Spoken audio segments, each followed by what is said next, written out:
Welcome to the Children's Book Author Podcast. I'm your host, Eleanor Page. If you write for children, or it's always been your dream to, you're in the right place. As the children's book author, I'm on a quest to discover everything there is about writing, publishing, and marketing children's books, as well as how to supercharge my creativity, skyrocket my productivity, and absolutely everything else there is to know about how to be the best, so you can be too. Join me as I interview fabulous guests and become the children's book author.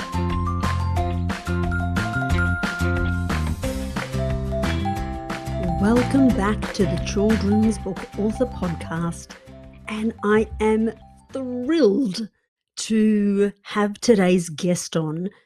It has been such a privilege to have a podcast and get to talk to such an amazing array of creators and knowledgeable people and creative people. So much creativity. And today's guest, wow, what a treat, because it is none other than Brian Selznick, who is the writer of The Invention of Hugo Cabret, which is perhaps one of his most notable novels, mainly because I guess it's been made into the movie Hugo, but all of his books are simply treasures. And we discuss quite in detail his latest book, Run Away With Me, which is a YA novel, but he does talk about all of his other books as well and Hugo.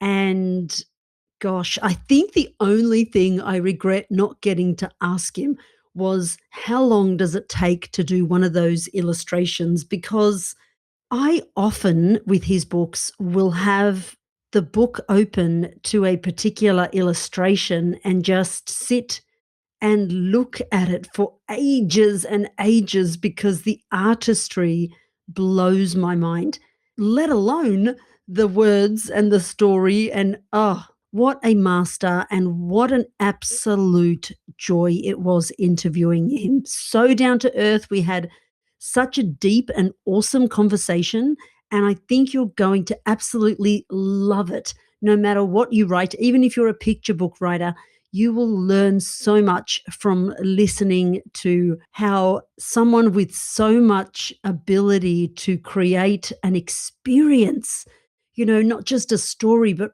truly create an experience, has to share about his process. And it's a golden interview. I did, as I said in my last episode, record this in 2025, despite it coming out in 2026. And it was so interesting listening back to it. I felt like as I was listening back, just getting shivers in certain parts as I heard him say certain things. And there was this one part in the interview where he talks about how he often includes grief in his books because whether you've experienced it yet or not, grief is a part of life. And it wasn't lost on me because when I recorded the interview, I hadn't really experienced grief like that. And then very shortly after the interview, experienced the death of my sister and then the death of my dog.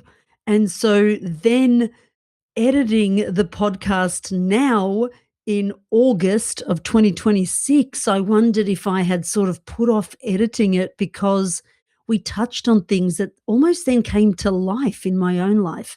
And it's incredible. But I'm so glad that I did re-listen to it. I think you're going to love it. I think it's an episode you might listen to more than once. I know it will be for me. And again, I just feel so privileged that I got to interview Brian. And so without further ado, enjoy today's amazing interview with Brian Selznick. Welcome back to the Children's Book Author Podcast with me, your host. I almost said me, your guest, but I'm not the guest. I'm the host, Eleanor Page. And oh my gosh, I don't even have a word for today's interview. My level of excitement is like shooting out through my head and every single pore in my body because I have the great pleasure today of speaking to, I'm going to go all out and say, a master storyteller. I genuinely feel that every single one of the stories that comes from my amazing guest today truly does change the world. And for me, I think they change each and every person that is lucky enough to read any of these books. And so, welcome to the show, Brian Selznick. I'm so excited to have you on. Thank you so much. I'm really thrilled to talk with you today. Gosh, you must get so sick of being called like master storyteller, and you're sort of thinking, well, I'm just writing things I'm passionate about. Is that how you feel? Well, it doesn't help me write anything, but it's certainly it's not bad to hear. Well, you've certainly earned it. Gosh, there's so many things I want to ask you, but one of the things that really jumped out. Actually, I'm holding a copy of Hmm. one of your most well-known books, The Invention of Hugo Cabret, and I wanted to pronounce that properly, hence I'm looking at the cover. But one of the things, and I thought it was so perfectly said on the inside cover, is it says with 284 pages of original drawings and combining elements of picture book, graphic novel, and film, Brian Selznick breaks open the novel form to create an entirely new reading experience. And when I read that, I thought, like, I don't need to make up a sentence. That is just so perfectly said. So, how did you come across that way of storytelling? Did it take like a part of you that thought, oh, no, this will definitely work? Or did it feel as though you were taking a bit of a risk doing something different like that? Yeah, I had been making books for 15 years by the time I started working on Hugo, and I definitely was coming out of a dark period in my career and my life. I had gotten a little stuck on things, didn't really know what to do, and I started working on this story about a French kid who's obsessed with French silent movies. So no, that was not a guaranteed bestseller. I did not feel confident about it in terms of its commercial value, but I felt confident in it in terms of its narrative value and the fact that I was interested in telling the story and writing a book about a kid who meets the French filmmaker Georges Méliès. And it was originally going to be a 98-page novella with one drawing per chapter. And it wasn't until I was working on the book for many months, maybe even a year before, and I had much of it written, before I realized that the one drawing a chapter uh, sort of way of illustrating a book is didn't feel right. It just didn't, I couldn't figure out what the pictures could do. And one drawing a chapter just didn't sit right. So I started thinking more about film, which is what the book is about a lot. And I started thinking about Where the Wild Things Are, because I think about that book all the time, Maurice Sendak masterpiece. I thought about The Wild Rumpus, where there are three drawings over 6 pages that are double page spreads, no white space, no text. You just move through the Wild Rumpus yourself as the reader, and the story leads up to it. You go through the Wild Rumpus, and then the story continues at the end of the Wild Rumpus. So time has passed as you move through the Wild Rumpus. And I thought about films like the work of Alfred Hitchcock, who uses the camera to help tell the narrative, the story, so that the camera will show you where to look. It'll move you close to what's important. And I don't know, at some point, all of those things just kind of clicked. And I realized I could tell part of the story of the invention of Hugo Cabret uh, pretty much like a film because it has so much to do with silent movies. So I went back and I took out whatever text I thought I could draw. So I took out all the descriptions, I took out all the action, I took out all of the what else did I take out? Emotions. I took out some emotions because I could draw someone looking sad instead of saying that they were sad. And I kept all the dialogue, I kept all the thoughts because I didn't want to have speech bubbles. I didn't want to have dialogue the way you have in a graphic novel or a comic book. I wanted it to really be like The Wild Rumpus, where it's just the drawings.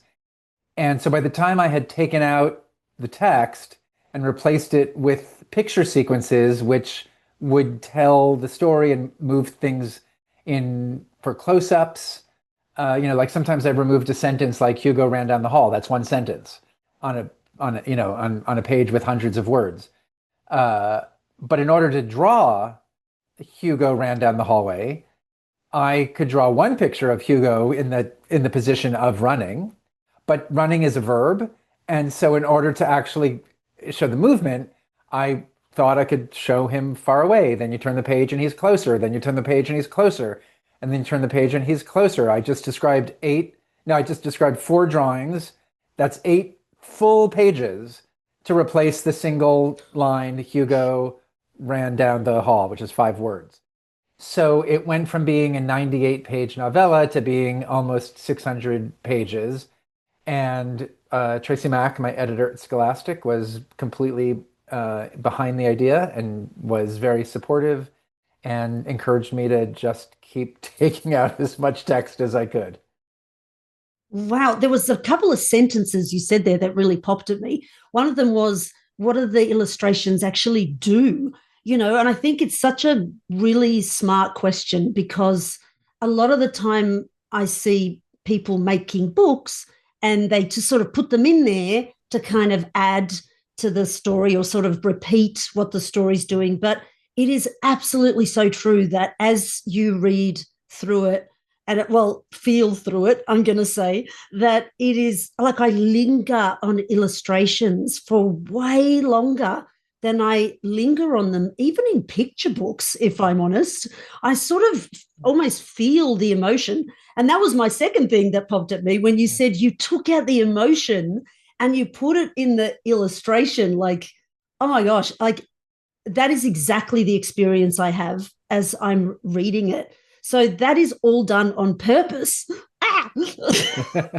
Yes, that was the general idea. I had no idea if anybody would actually understand how to read the book, which is why I wrote an introduction to the book that essentially tells you how to read it. It says, through the voice of a character, that you are going to see Paris, you're going to see a train station, you're going to find a boy, you have to follow him. This is Hugo Cabret, his head is full of secrets, things like that. And then you turn the page and you see everything I just told you you were going to see. You find the boy, you start following him, but then he starts doing things I didn't tell you he was going to do, like climb into the wall through a grate and look out from a clock at an old man in a toy booth. And I was interested in the idea of hand holding you to the point where you would get it, and then I would let go, right? Like teaching a kid to ride a bike, I guess. The author M.T. Anderson talks about how every book teaches you how to read it, and I wanted to take that literally. And so when I was making Wonderstruck, when I was doing the book after Hugo, I realized very quickly that people got how to read Hugo and embraced it in a way I never could have even imagined. But they understood how to read the book. So I thought, okay, I'll up the stakes. I'll up the ante. What if I tell two stories, one with words and one with pictures, and weave them back and forth until they come together at the end? And decided to make the stories about deaf characters because if you're born without hearing, then your sense of sight is how you experience much of the world. And the pictures would parallel that in an interesting way. And that would be the purpose for the drawings there. And then I did a book called The Marvels, and the whole first half of that book is illustrated. It's like 300 pages from 1766 to 1900, 5 generations of a single family, all in images. And then the second half of the book takes place 90 years later, and it's all in text. And the first half becomes a kind of memory for the second half of the book. So I'm playing with ways to use memory in that book. So each of those books has, if you flip through them, something that may feel similar in terms of the structure, but they're all using illustrations in very different ways. My goodness. So much experimentation and play and kind of finding a new way to get a story across. So it isn't like it's still a story, but there's almost, I often feel like a child truly when I come to one of your books. Like I'm like, what is he going to do this time? Like there's that kind of anticipation. So you almost do that on purpose. You sound like you kind of get a little bored with the sort of, let's just give him a story the regular way. And how can I use my skills and abilities to weave something that's never quite been done before? Well, I mean, I have skills and abilities, like I can draw, and so, like I'm aware of that, but I'm not. I'm not drawing to draw, right? Like the intentions that we're talking about, like these reasons are sometimes things I come to after the narrative has begun, like with Hugo. Sometimes it's something I set off at the beginning with as an intention, like with Wonderstruck.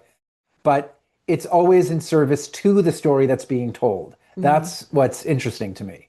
And that's my job is to tell the story that I have to tell as well as I possibly can. And my new book, I just did this queer young adult novel called Run Away with Me. And my intention for that book was for it to be the first book that I ever made without pictures.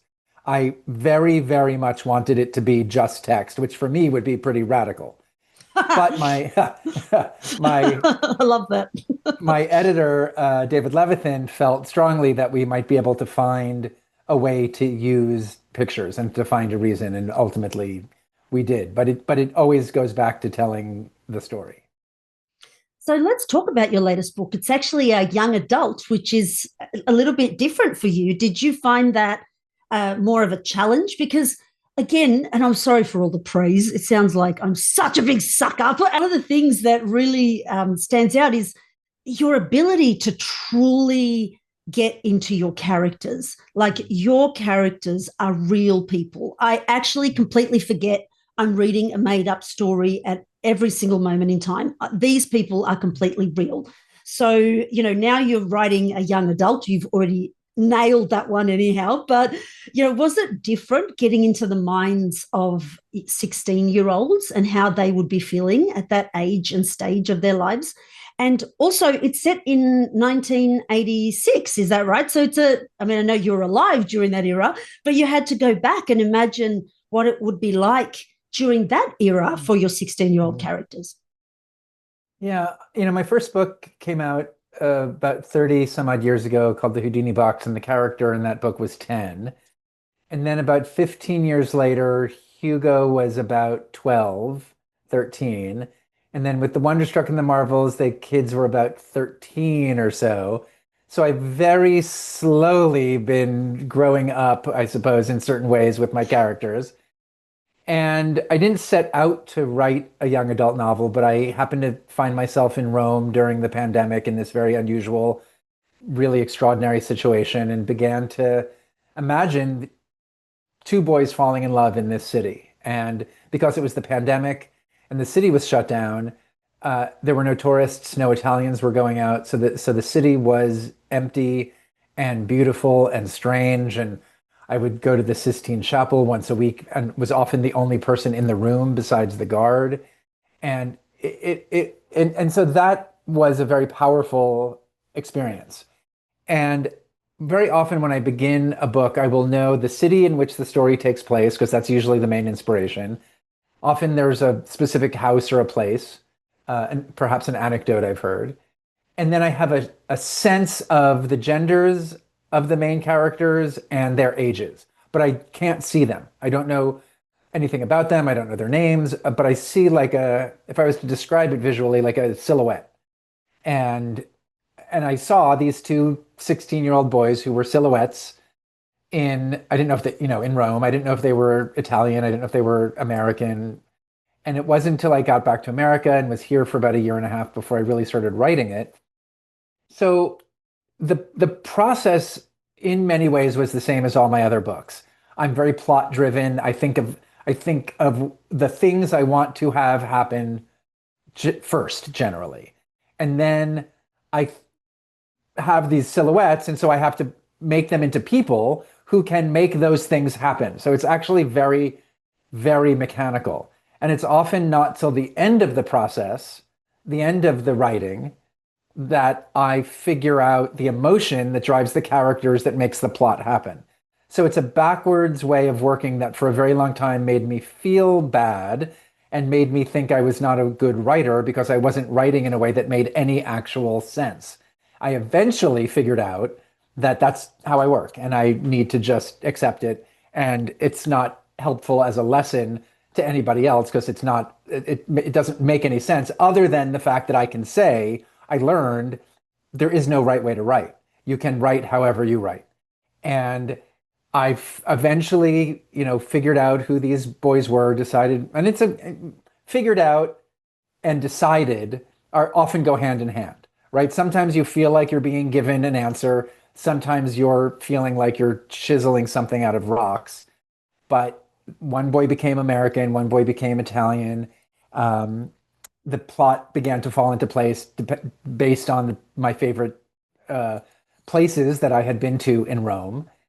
And the one thing that was really different than anything I had written about before, because anyone who reads many of my books will discover a lot of overlaps with previous books in terms of mysterious places, secret rooms, older characters who often have answers to things that the younger characters are trying to figure out. There are elements that come back to my stories again and again unbidden. I don't start out thinking that's what's going to happen. I don't look for them, but they come to me in these ways. And so the the characters began to in a way reveal themselves as I was going along. In terms of figuring out what the emotional drives for the characters are and having the moments when those things are first come to me, when those things first come to me, there is a sense that this is what I knew all along, but I didn't have access to it yet. When it's right, it feels very simple and obvious, but sometimes it takes me years to get to it. For instance, I wrote almost all of the invention of Hugo Cabret before I knew why any of it mattered to Hugo, because I knew that the automaton was going to write or draw something. I didn't know what it was going to write or draw, but there was no connection because my dad had died right before I started working on the book.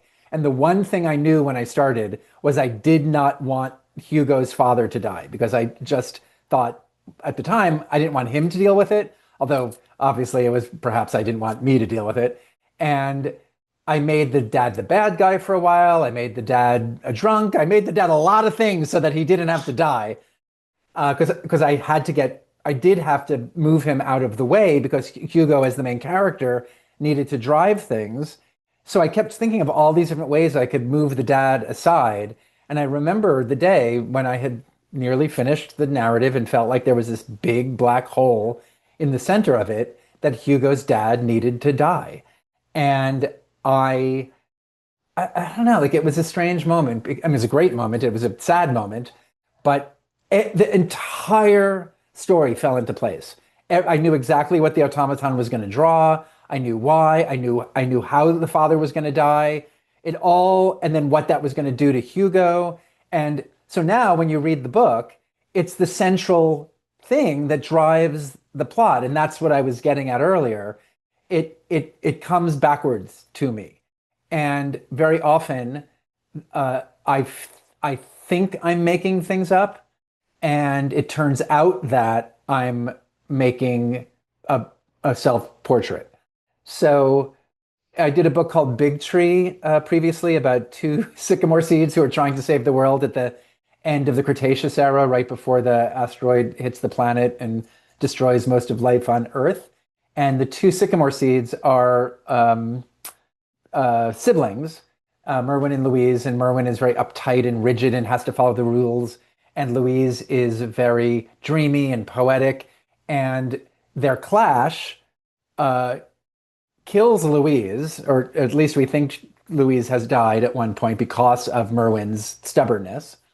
And ultimately, there is a revelation that they need to have both sides. They need to have Merwin's side. There has to be the instinct. There has to be the poetry.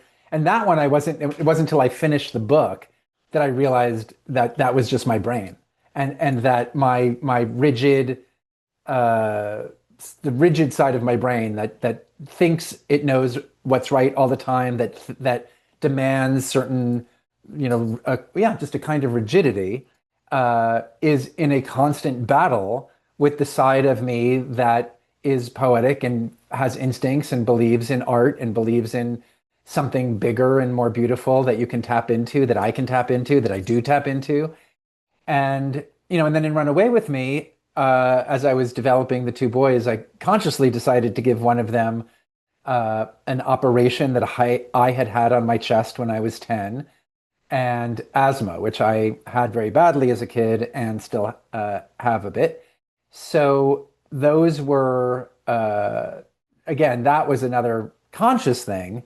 But then it goes in other directions that were not related to my own personal experiences. Yeah, so a bit of fact and fiction, self-healing, other people healing, bits that you've grabbed from all directions of your lives, all coming in to create, this piece of work that, from what I'm hearing, is so multi-layered.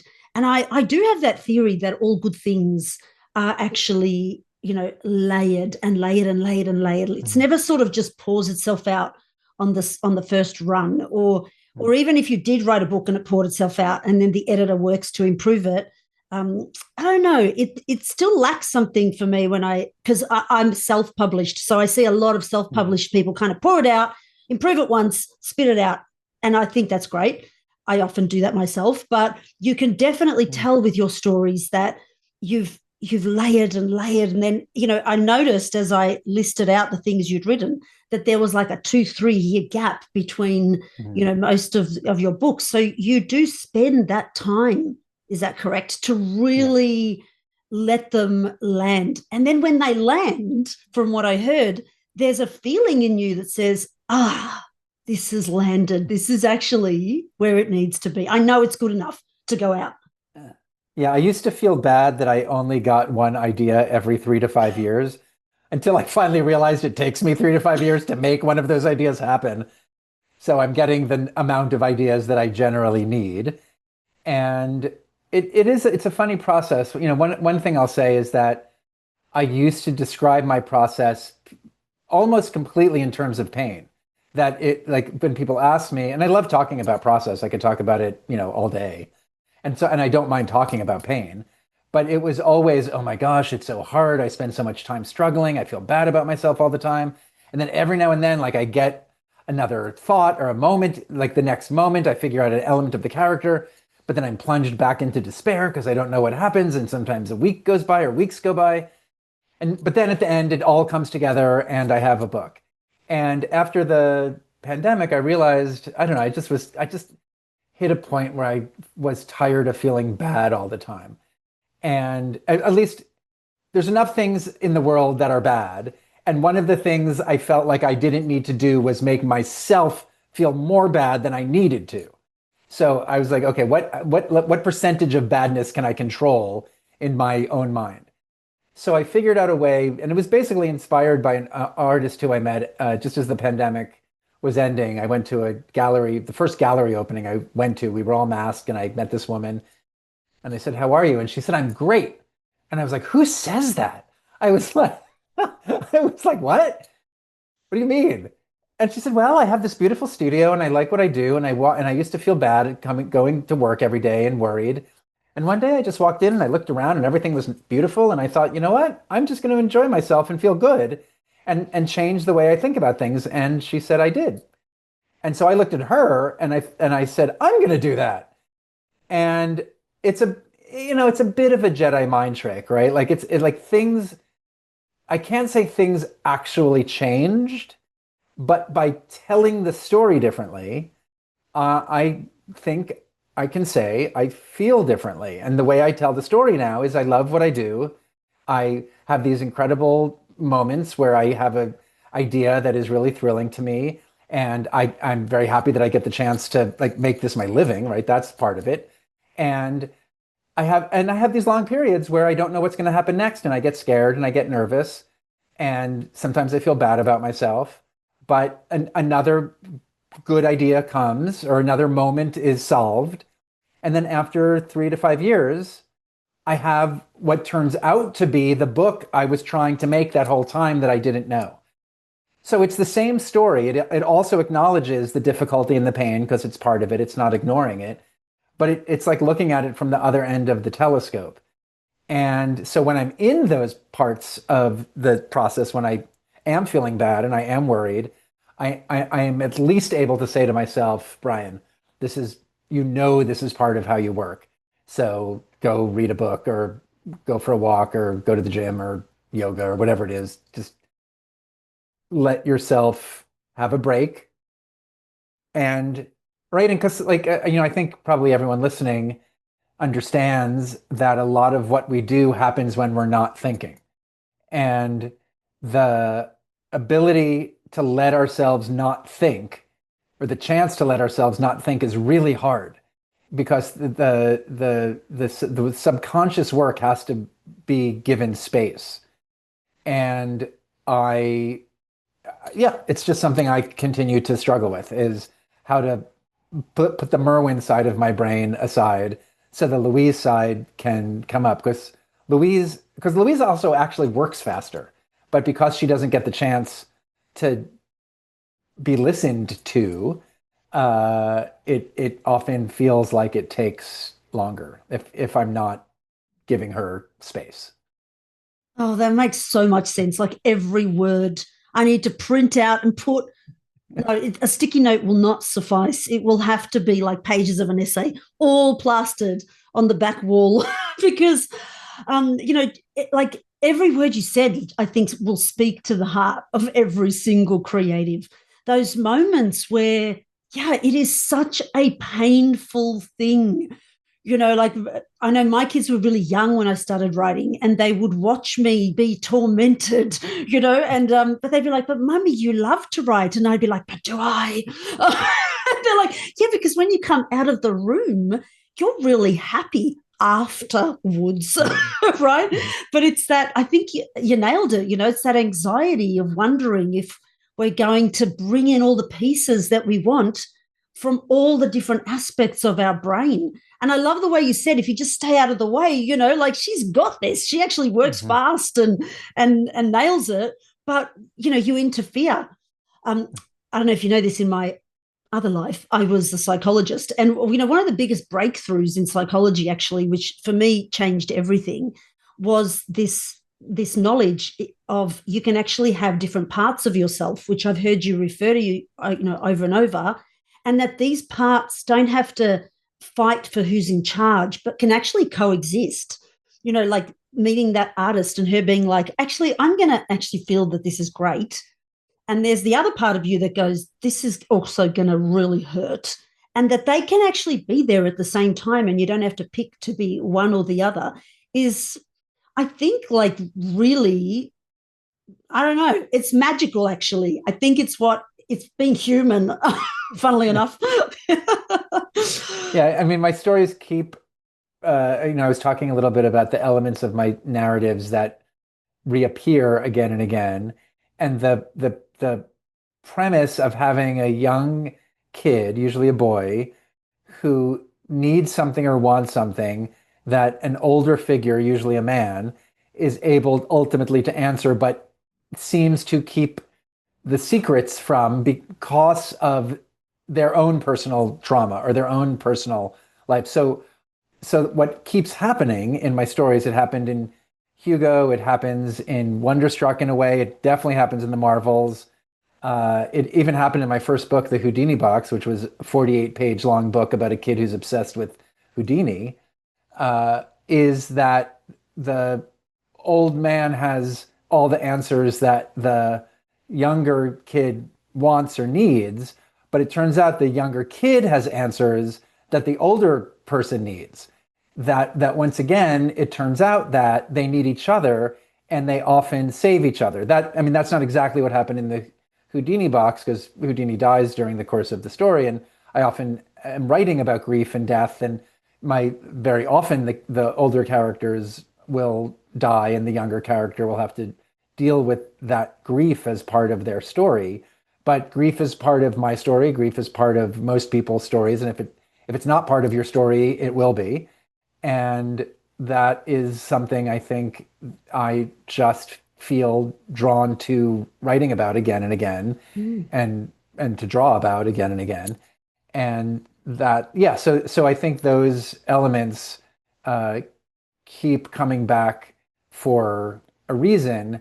And again, like I I think there was a certain point where I was talking to another friend of mine who's a writer, and she noticed a couple of elements that were coming back in a few of her books, and she got nervous and thought, "Oh, I don't want my readers to think I'm repeating myself. Maybe I should cut that out if that appears." And we had an interesting conversation, and ultimately I was like, "You know what? If it shows up and it wants to be in your story, who cares? Like, like, it's there if it's there for a reason, right? Like, no, you don't want to be repeating yourself. I'm very conscious about not doing with my current book what I've done with my previous books. What I'm interested in is taking what I've learned from my previous books and doing something new with it. And that might be structurally, that might be narratively, it might be something we were discussing around the use and reasons for the pictures.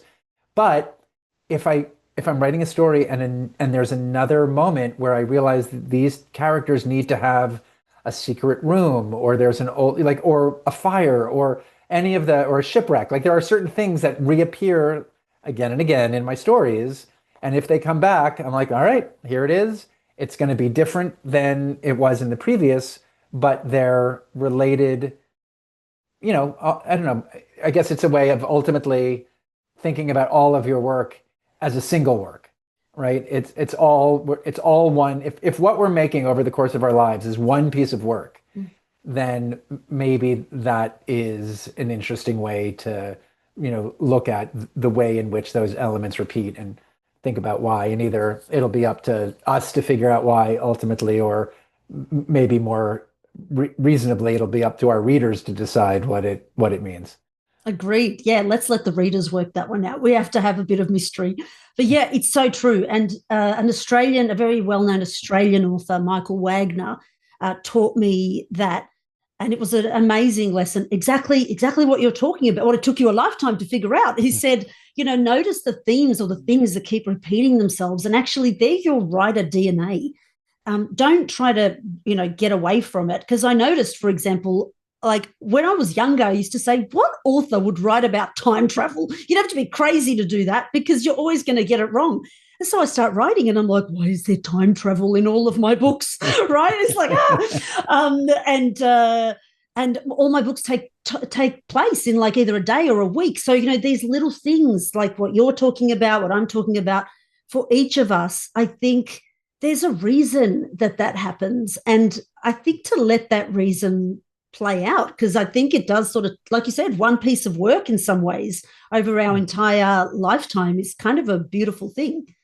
So coming back to Runaway with Me, it's a love story, right? Well, there's now I have not read that one. I must confess, it ran out of stock. Would you believe? In Australia, Amazon's run out of stock. So it must be selling very well down under. So it hasn't arrived yet. It is on order. But from when I read the reviews, one of the things that really jumped at me is, several love stories of something that, this beautiful love that's existed forever, but really was hidden, and that it didn't matter because it found a way to take love finds a way to happen regardless. So speak a bit about that and what inspired that. Yeah, it was, like I said, it was inspired a lot by this trip to Rome, and Rome, the history of Rome is very apparent, right? Mm. You can see the layers of the city everywhere you go. You can go into places where there are active archaeological digs. Sometimes in the middle of a very busy thoroughfare, they will have discovered, for instance, in Largo, Argentina, the place that turned out to be where Caesar was assassinated. But it's dug into the middle of the city as if the city is having surgery, which is a metaphor that I actually use at one point in Run Away with Me. Because I was, again, as someone who has had serious chest surgery, the metaphor was very apparent. And a friend took us to a church called San Clemente, which is a 12th century church built on top of a 9th century church, built on top of a 3rd century church, built on top of a house that burned in Nero's fire, which was built on top of a Mithraic cult, which was built on top of a river that flows underneath Rome, feeding all the aqueducts since the beginning of time. And you can walk down and see each of those places. And you just can't escape the sense that buried history resurfaces. Mhm. And that, in its relationship to queer history and the way in which our stories have been buried and denied and what we're facing currently right now, the way we're being erased, the way the government thinks they can erase us, uh, history shows they can't. They can make our lives worse, which they are, but they can't erase us and they can't make us go away. And I wanted to write a story. I'm not usually conscious of themes, but I was conscious of wanting to write about this idea that, as you very eloquently put it, we have always existed. We have found ways to find love. So there's a love story in the main story takes place in 1986. Then there's a love story in the 1940s and 1900 and in the 1600s that all follow through on this idea. Oh my gosh, so many feelings. I think you're just the master of evoking feelings in people. And, that I think I try to always say to people that I'm talking to, like, that's what a story is supposed to do. Don't forget, it's supposed to be an emotional journey. It isn't just supposed to be a story. And I love that you start with the setting and that the setting puts you in the emotion. And then that emotion from that setting says, oh my gosh, there's a story here that fits this, so perfectly. And you're right, it can't be erased. I think I can't wait for it to arrive. Amazon is sending it soon. So going back for a moment, my curiosity wants to ask, how did you end up integrating? Because you said you were going to just make it words, but in the end, you did integrate illustrations. How did that end up looking? I haven't experienced it yet, so talk me through that.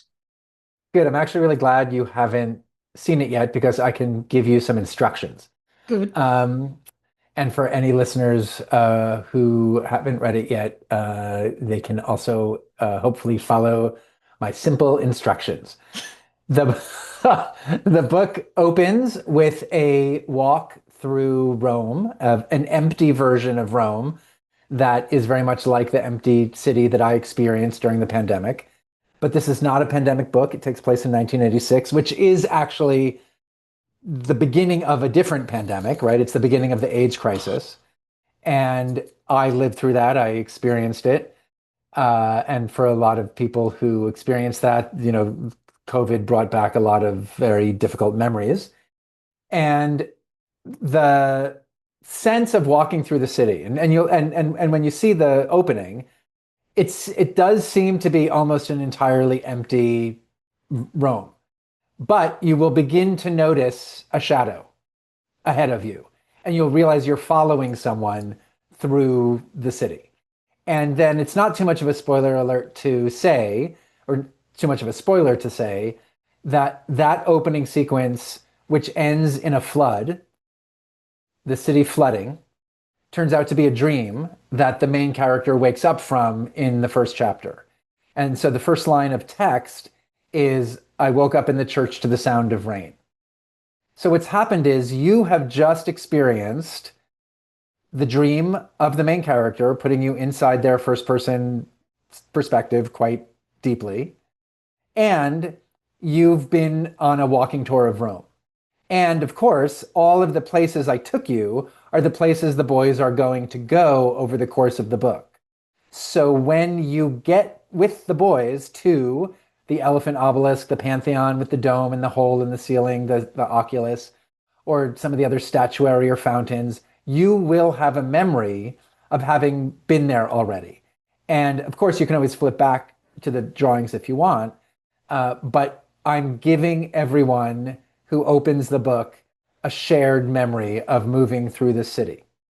And when I started the book, I did not want it to be illustrated, but talking with David Levithan, my editor, we came up with this idea and it seemed very, very valuable. And I then started fighting with him because he wanted drawings at the end of the book. And I knew what the last line of the text was going to be. And I thought it was very important that there be no drawings after that. And he's very persuasive and very smart. And, and I think for anyone, especially for self-published folks, I think one of the important things is to find people with whom you can bounce ideas off of and because right, like we sometimes we have editors, and our editors are able to give us a certain type of feedback that can push us in directions, but it doesn't have to be an editor. If it's someone whose ideas that you value, someone whose opinions you trust, even if they come back at you with a bad idea, quote unquote bad idea, it can spark a new idea in you that could be transformative. And we ended up having a conversation over dinner about what these drawings at the end of the book could be. So my one piece of advice, or my one direction for the book, would be, if possible, not to flip to the end of the book to look at the drawings before you get there. I really think that if you can hold out and wait till you get to the drawings with the story, I think that'll be better. And that's what the anticipation's now going to kill me. I'm one of these people that sometimes has to read that last line, but I confess I rarely do that with yours. That is true. Well, you have your marching orders now. Yeah, I will not do it. But now I can't wait for it to come even more, even more. So the first person perspective, is it from Angelo or Danny? I'm curious. Who's the first person? So Danny and Angelo are the two boys. Danny's American, Angelo is Italian, and it's from Danny's point of view. And the book opens with a little introduction, slightly reminiscent of the introduction in Hugo, but with a different purpose. And it's clear from the introduction, I believe it's clear, I hope it's clear, that the story is being told by Danny as an adult, looking back on his 16th summer. And I don't think I'd written a book in first person before. Oh. And that was also really interesting. Yeah, tell me a bit about that. What did you find interesting about it? Did you like it? Is it I something did you do like more it. of?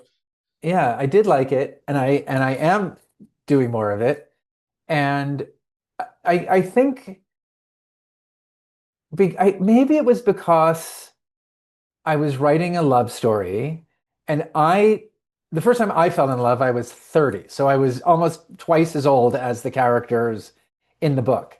I did not have the love story that these boys had at 16. My chest was still very sensitive and very delicate, and I was very self-conscious about having this huge scar. I was very skinny. I was filled with a lot of shame, and I was not anywhere close. I was in the closet. I was just nowhere close to where these two boys are. So one of the things that was particularly nice about writing this book was putting myself in the mindset of someone who, while having a lot of the same issues as I had, found himself in a situation with another boy where he felt safe enough to allow that boy in. And again, I did experience that, and am very grateful for the experience that I had when I was 30.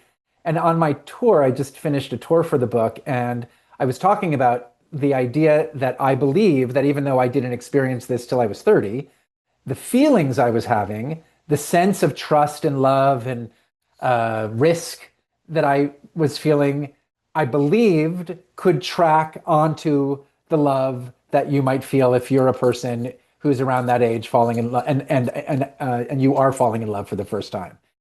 And during the signing, a man came up to me in his 60s and told me that he had just fallen in love for the first time, that he had a wife who he loved in a way very much. They had wonderful children, but in his early 60s, late 50s, he decided to come out, or he was able to come out, and fell in love with a man in a way that was just different than anything else. And so he said, it's not about how old you are, it's about those feelings. And I found that very moving. And I loved it. I mean, I found it, I did find it, I mean, perhaps we overuse the word cathartic. Like, do I feel like transformed by the creation of this book in terms of my psychology? I think I was able to write this book because I had transformed, because I am transforming, right? We are all in the, hopefully, if things are going well, we're in the act of transforming constantly. And I think the reason I was able to write this book now was because of everything that has happened to me, both professionally, creatively, as well as personally and spiritually, and in terms of my own, you know, love affair, which is now, we've just had our 28th anniversary. So it's going pretty well.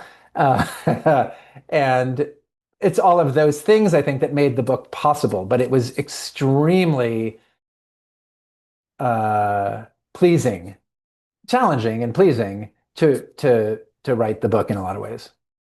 Oh my gosh, what a story. You've done it again. Stop, stop. Don't open your mouth anymore. I can't bear it. I'm gonna like float around for the rest of the day, like, oh, which is great. But I can't speak to you again tomorrow, so I'm gonna have to find a remedy for that.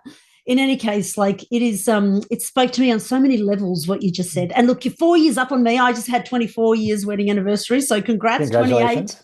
That is an incredibly long and beautiful love story. And yeah, it really talked to me what you said about how for you, you did that healing process, and found love in your 30s, but then writing it for a younger character.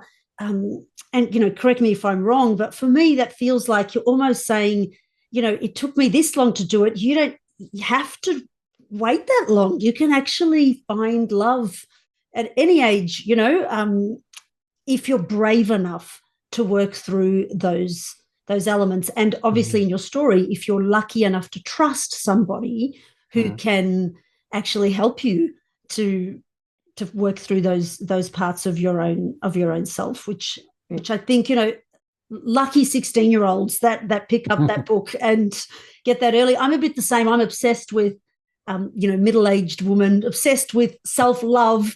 I'm like, it took me this long to love myself. And so, I wrote a book about, the character can't fix things until she puts herself first. And it's really interesting to me because women online will be like, this is wrong, saying the character should be selfish. Now, that might be because I'm not a master storyteller and I didn't tell the story well enough. And that's, in all truth, because I'm still, green. I'm in those early 15 years that, Brian was in. But it's wanting, I suppose, from my perspective, and I don't know if it's the same for you, to kind of say, like, it took me 40 years or 50 years to work it out. And wouldn't it be great if you worked it out when you were 12? I mean, even a little bit, so that you can have a bit of a nicer life rather than having to struggle so much and get it a bit later. Yeah, I mean, I think that's fair, very fair. But if you had told me this when I was 16, I wouldn't have believed you, right? So we also Right. have to be able to hear it. We have to be, because we're all on our own journeys, right? In a very literal way. And I wouldn't want to say that you should be doing X, Y, or Z. I have my specific story the way everyone has their own specific stories. And now that I have some experience, I am very happy to say a lot of the things that were painful to me in my youth turned out to be beneficial. They turned out to be things that made me who I am, that made me interesting, that made me have experiences that have given me a perspective that I think is valuable. But would I wish that pain that I felt as a young person on anyone else? No, I would not. So it's a matter of presenting stories in which we can both see ourselves. Sometimes, if we're not in a situation where we don't know someone or it's not safe for us to have a relationship like this, then maybe the idea that one day it could be is helpful. I grew up in the 70s and 80s. I literally did not know that there was a queer history, that I really didn't even know there were other gay people out there. If I heard about it, it was in a derisive manner. There was almost no representation on television or in the films, in movies, unless it was negative or set up for a joke. And it's a very different world now. So even with the hatred that is coming at us from the highest levels of our government, we are in a world where we are surrounded by positive role models, by books, by TV and film that show positive representations of queer people. There is a support system that isn't going to go away. And yeah, so I think Mm. that in some way, I hope that if you are someone who is a young person right now who's currently not able to come out or fears losing everything or fears for their safety, I hope that the idea that there is a world out there that one day you can get to. Of course, imagining the future for a child isn't, I don't think it's actually possible. Because I remember when I was a kid, imagining the end of a school year wasn't possible if it was the beginning of the school year. Imagining the end of the summer when the summer began wasn't possible. It was barely possible to imagine the end of a week on Monday. So being told, well, one day when you're an adult, you can do this, that, like, that's like saying, well, one day when you go to another planet and are living in outer space with aliens, you want to be, you want your life to be better right now. And your life should be better right now. It should be. You deserve it. You have no reason that it shouldn't be good right now. But life is complicated and the world is rough and things aren't great.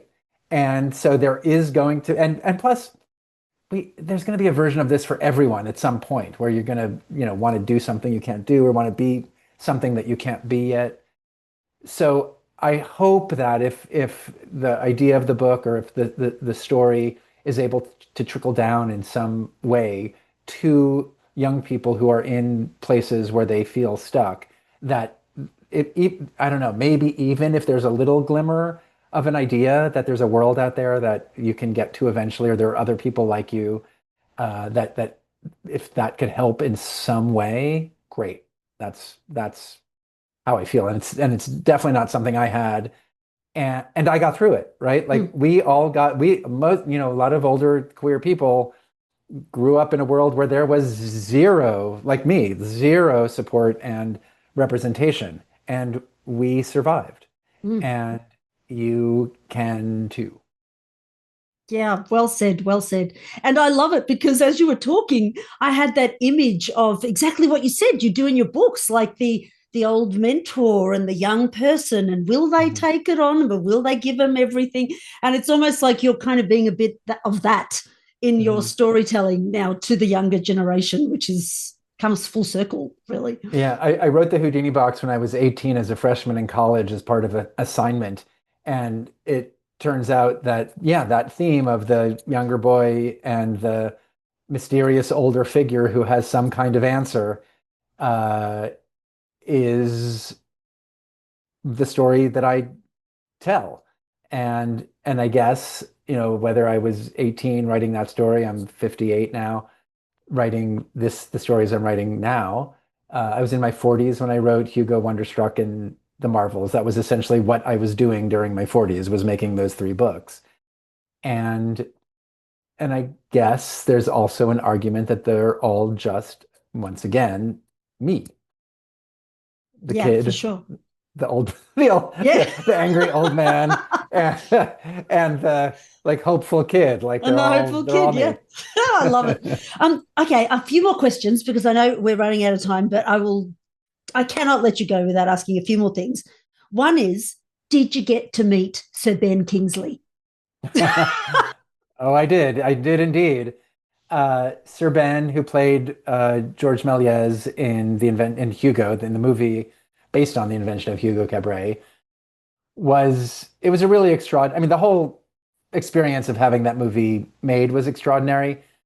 But not only did Ben Kingsley look exactly like George Méliès, but the way he plays his characters is by doing a very deep dive into the research and then in many ways living as the character. And I visited the set. I got cast as an extra in the last scene of the movie. They gave me a line to say right before we started filming. It's a tracking shot, which means there's no editing. It's like a 4 or 5 minute shot with no editing, filmed by Larry McConkey, who's the same person who's been doing Martin Scorsese's tracking shots for a very long time, including the Copacabana scene in Goodfellas. And I had to say my line to Sir Ben in a circle that included Asa Butterfield, who was playing Hugo, and Helen McCrory, who was playing Mrs. Méliès, and Michael Stuhlbarg, who was playing Tabard. And once the camera goes off you, because there's no editing, you had to stay in character because the camera would go see other things around the room, meet other people, hear other lines, and then it would come back to you, and you had to still be doing things, even if you were just in the background. So we reshot that scene for various reasons about 5 times over the course of a single day. And when the camera goes off of you, the actors will start improvising because they don't have their scripted lines. And I know a lot about George Méliès. I've done a lot of research myself. And every single time the camera went off Sir Ben and he began to improvise as Méliès, he would bring up another thing that I knew was true about George Méliès and his career and his family and his brother and Africa and filming and documentary, like every single time. And there was a moment when Helen McCrory told me that she was with Mr. Scorsese and they were looking at photographs of the actual George Méliès. And Sir Ben happened to walk by and he looked down and he said, "Oh, are those photographs of me?" And they said, "No, Sir Ben, these are George Méliès." And apparently he would not believe that those were not photographs of him because maybe by that time there wasn't really much of a difference in his mind between him and the real George Méliès, but he was extraordinary in the film. Wow. Oh my gosh. Yeah, I love that you remembered everybody's names so crystal clear, like Oh, it's like that happened yesterday. I oh, could remember all of it. how Yeah. amazing. How amazing. All right, I want to jump now just briefly too because I feel like I haven't touched upon it at all and I'm not going to let you go without asking, how did you become so good at drawing?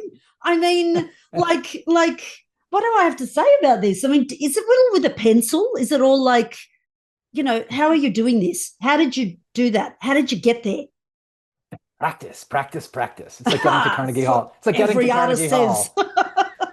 Hall. I think we all say it because it's just true, right? So when I was a little kid in like pre-kindergarten, my grandmother had a maid, and to keep me out of trouble, she would give me tinfoil and I would sculpt it into different shapes, dinosaurs and flowers. I still remember doing that. And then in kindergarten, I remember my teacher wrote in the report card, "Brian is a good artist." So I drew all the time. And I got attention for my drawing. I got support for my drawing. My parents took me to a class with a professional artist after school. And I worked with the same artist, Eileen Sutton, from the time I was in 5th grade until I graduated high school. Uh, I went to an art college, the Rhode Island School of Design, that a lot of your listeners will know. I did not want to be a children's book writer or illustrator when I was in college. That was the one thing I knew. And I did not take any classes with Chris Van Allsburg or David Macaulay. I did not go hear Maurice Sendak speak my senior year when he came to our class. And it wasn't until, but I drew, right? I drew all the time and I took figure drawing classes and I took conceptual classes and I did theater up at Brown and I acted up at Brown. So when I got out of college and decided that I, in fact, should be a children's book writer and illustrator, I had been trained very well, but obliquely to be an illustrator. I wasn't trained literally to be an illustrator. I was trained on the slant, as Emily Dickinson might say, tell the truth, but tell it slant. So I sort of like had a slanted education, but it turned out when I started making children's books, a friend suggested I get a job at a children's bookstore. That way I could actually learn about children's books and their history. And I had become a better drawer because of RISD. It had helped me sharpen my thinking. It had helped me ask interesting questions because that to me is the key is asking you have to ask good questions. And you whether it's of yourself or other people, even if you're just in a regular conversation with someone, it's a skill and it's valuable to ask good questions and to be curious. So I was all of those things, probably naturally. It had been encouraged. I had been educated in it. And that led me to make my first book. I did all the drawings in a Bic pen for my first book and Xeroxed them and mailed them out to publishers because it was 1990 and it was pretty much pre-internet. And by the time the book was published, I had to redo all the drawings because my drawing skills had gotten better between sending the drawings out and the couple of months or a year later when it was time to work on the book. And I have been conscious ever since then, again, of technically trying to draw better. Starting with Hugo, I began working small. I work 1/4 size of all of the black and white work since Hugo is done about 3 inches by 5 inches, and then blown up because it makes everything worse.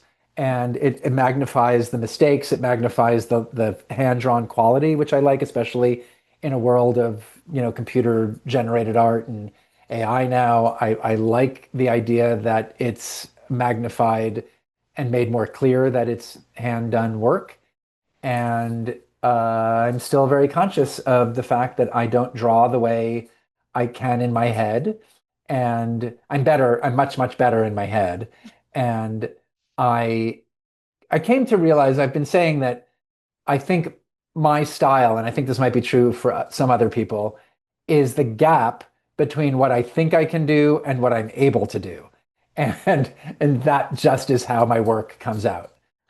My gosh, if you can draw better in your head, I just can't even imagine it. I think that would look like AI drew it. I think I'm photorealistic in my head. My work is realistic, but it's not photorealistic. So I think in my head, it's photorealistic. But ultimately, the fact that my perspective lines are off and the shading is like everything is off it looks realistic, but it doesn't look like a photograph.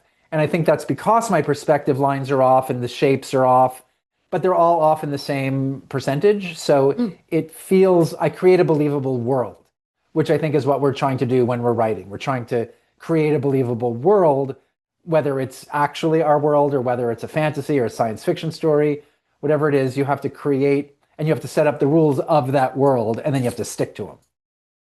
Yeah, I think you nailed it with that sentence. I'm just in the very early throes of learning how to draw. And what I love is that sentence that you said, it has to be believable. And that's really the key. Sometimes this is a strange example, but my dog will sit in a particular way. And I'll say to the family, oh, check this out. If I drew him exactly the way he looks right now, that would not look believable. That would actually look like I drew that wrong, but that's the actual reality of how he's sitting. So I have to draw it so it's believable. So sometimes the believable drawing, I think in some ways is even more better than the real photo that you have in your head. Yeah. Believable and real are two different things. Yeah. Spot on. Yeah. Well, I've had such a wonderful time spending my morning, your probably evening with you. Yeah.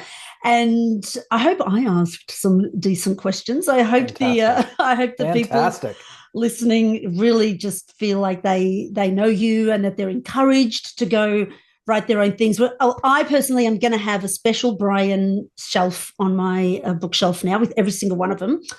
4 of them are on order, but how many is that? 1, 2, 3. I think I'm missing one. Which one did I not order? Maybe the big tree I didn't order. Okay. Anywho's, they will all be on my shelf. I encourage you all to do the same because, I love what you said, that you push yourself every time to do something even bigger and better and different on your next project. And thank you so much for sharing all your wisdom, your knowledge, being some of our, not mine, but being some other listeners' older mentor, and hopefully they listen. Do you like that? Well, thank you. Thank you. It was really great to talk to you. Really loved your questions and what you had to say. And I hope you Run Away with Me. Did you find that interview valuable? Great! Now be an awesome human and go and leave a review because it helps the podcast out so much. Want to read the show notes? Check out thechildren'sbookauthorpodcast.com. Want to find out more about me, Eleanor Page?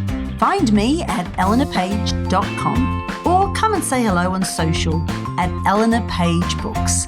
Until next time, keep writing and keep learning.